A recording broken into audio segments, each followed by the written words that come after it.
Pada sebuah kesempatan, seorang murid bertanya kepada gurunya yang terkenal sangat bijaksana.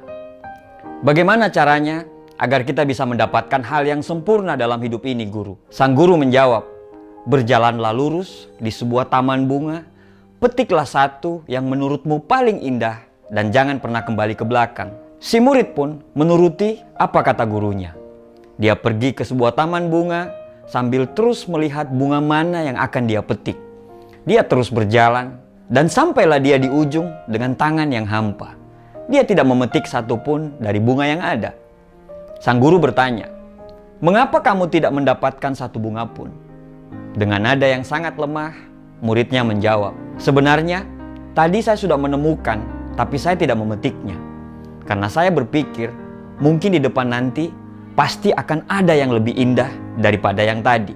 Namun, ketika sampai di ujung, saya baru sadar bahwa yang saya lihat tadi itulah yang paling indah. Tapi saya tidak bisa untuk kembali ke belakang lagi." Sambil tersenyum, gurunya berkata, "Ya, itulah hidup. Semakin kita mencari kesempurnaan, maka semakin jauh kita untuk bisa mendapatkannya. Karena sejatinya, kesempurnaan yang hakiki tidak pernah ada. Yang ada hanyalah keikhlasan hati kita untuk selalu menerima kekurangan." Dari cerita tadi kita belajar bahwa kalau kita terus mencari kesempurnaan, mungkin kita tidak akan pernah selesai untuk membanding-bandingkan. Tidak ada yang terbaik, karena semua punya kekurangan dan kelebihan. Yang baik adalah yang selalu tumbuh ke arah kebaikan. Yang baik akan terus memperbaiki diri dan siap diperbaiki. Jangan mencari kesempurnaan, jangan mencari orang yang sempurna, tapi sempurnakanlah apa yang sudah ada dalam diri kita. Bagaimana kita bisa mencari yang sempurna sedangkan kita sendiri tidak sempurna? Saat kamu sibuk untuk terus mencari yang sempurna, maka bersiaplah kamu untuk kehilangan yang terbaik. Lalu, bagaimana kita bisa memilih? Apa yang menjadi dasar kita untuk bisa memilih? Dasarnya adalah kecukupan. Manusia bisa memiliki ribuan pakaian yang ada di lemarinya, tapi dia hanya bisa memilih satu untuk bisa dipakai.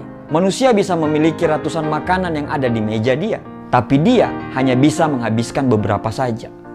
Intinya adalah perasaan cukup. Jika satu gelas air bisa menghapus dahagamu, maka kamu tidak butuh banyak air yang mungkin hanya akan menenggelamkanmu. Cukup yang akan memberikan kenyamanan.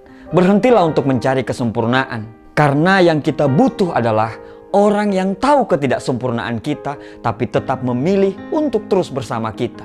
Berhentilah untuk mencari yang sempurna, tapi jagalah orang-orang yang selalu menghargai ketidaksempurnaanmu. Sekali lagi, kalau kamu sibuk mencari yang sempurna, maka bersiaplah untuk kehilangan yang terbaik.